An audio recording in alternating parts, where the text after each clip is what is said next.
We've seen what the 12-week child appears on the ultrasound screen. And we have also seen the mechanics, the actual steps of a 12-week abortion. Now, for the first time, we're going to see a film made with real-time ultrasound imaging of a 12-week abortion.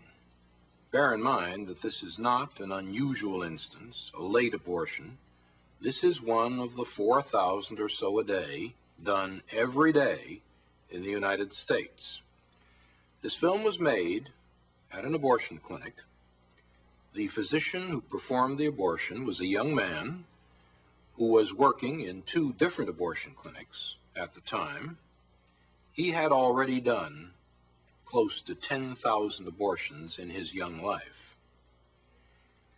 When he was asked to attend the editing session to view the film, he was so appalled at what he had done that he left the room momentarily, came back to finish the editing, but never again did another abortion. The young woman who used the real-time ultrasound camera was a feminist and a strong pro-abortionist, but she too was so moved by what she saw at the editing session that she never again discussed the subject of abortion. Now, let's turn to the actual film itself.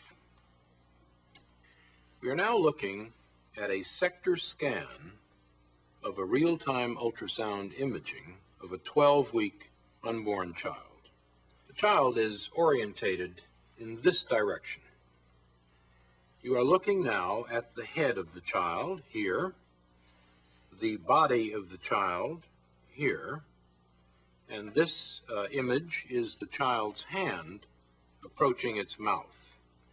Looking a little more closely at the child, we can discern the eye, or the orbit of the eye, here, the nose of the child here, the mouth of the child here, and we can even look at the ventricle of the brain here.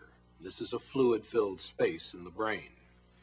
We see the body of the child here with the ribs in silhouette and the spine of the child at the back.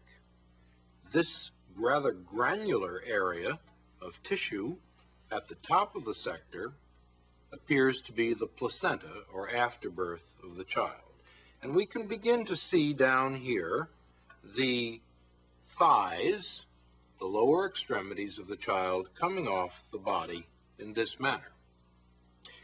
Now, let's move to the action. We now see the heart beating here in the child's chest. The heart is beating at a rate of approximately 140 a minute, and we can see the child moving rather serenely in the uterus. One can see it shifting position from time to time.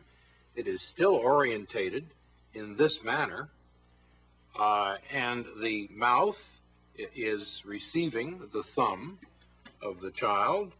The child again is moving quietly in its sanctuary.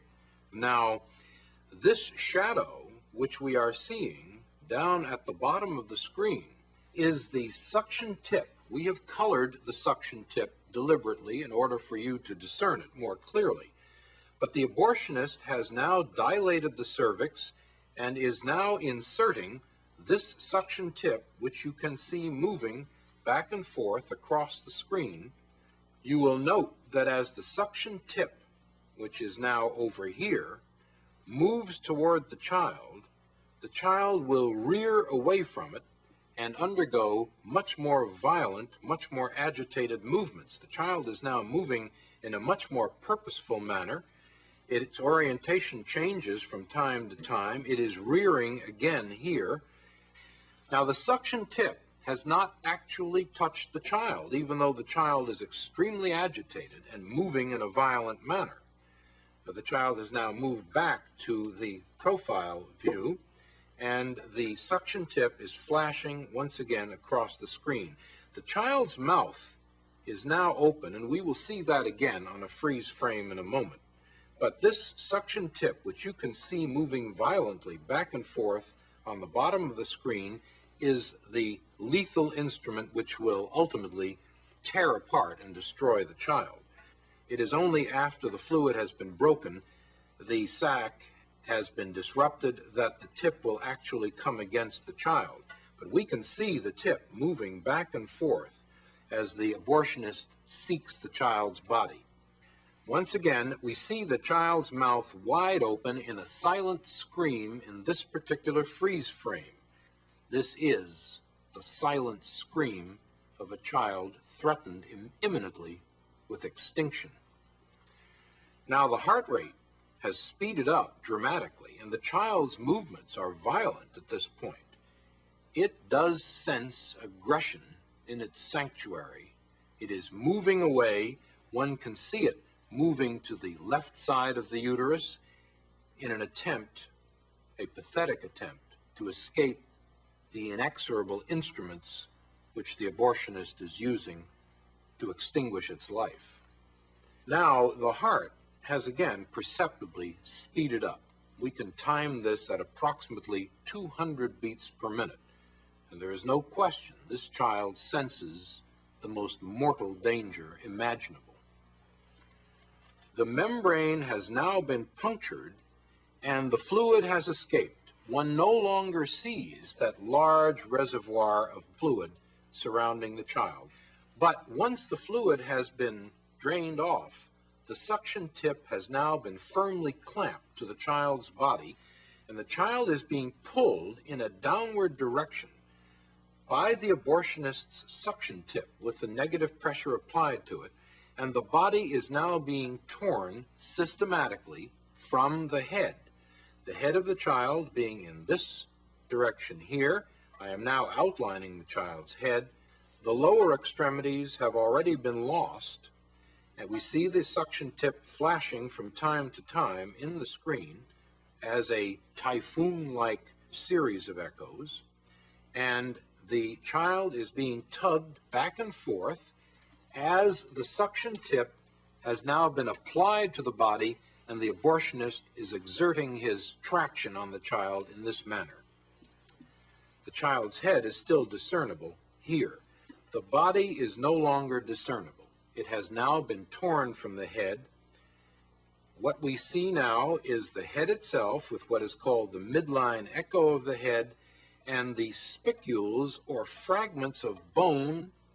Now this head, which I'm outlining here, on this 12-week child is simply too large to be pulled in one piece out of the uterus. The abortionist is going to have to employ this instrument, the polyp forceps, in an attempt to grab the head. The abortionist will attempt to crush the head with this instrument in this manner and remove the head piecemeal from the uterus.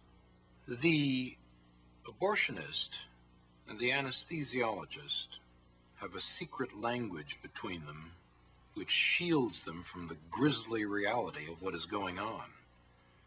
The abortionist and the anesthesiologist together refer to the head of this child, which is now being sought, as number one.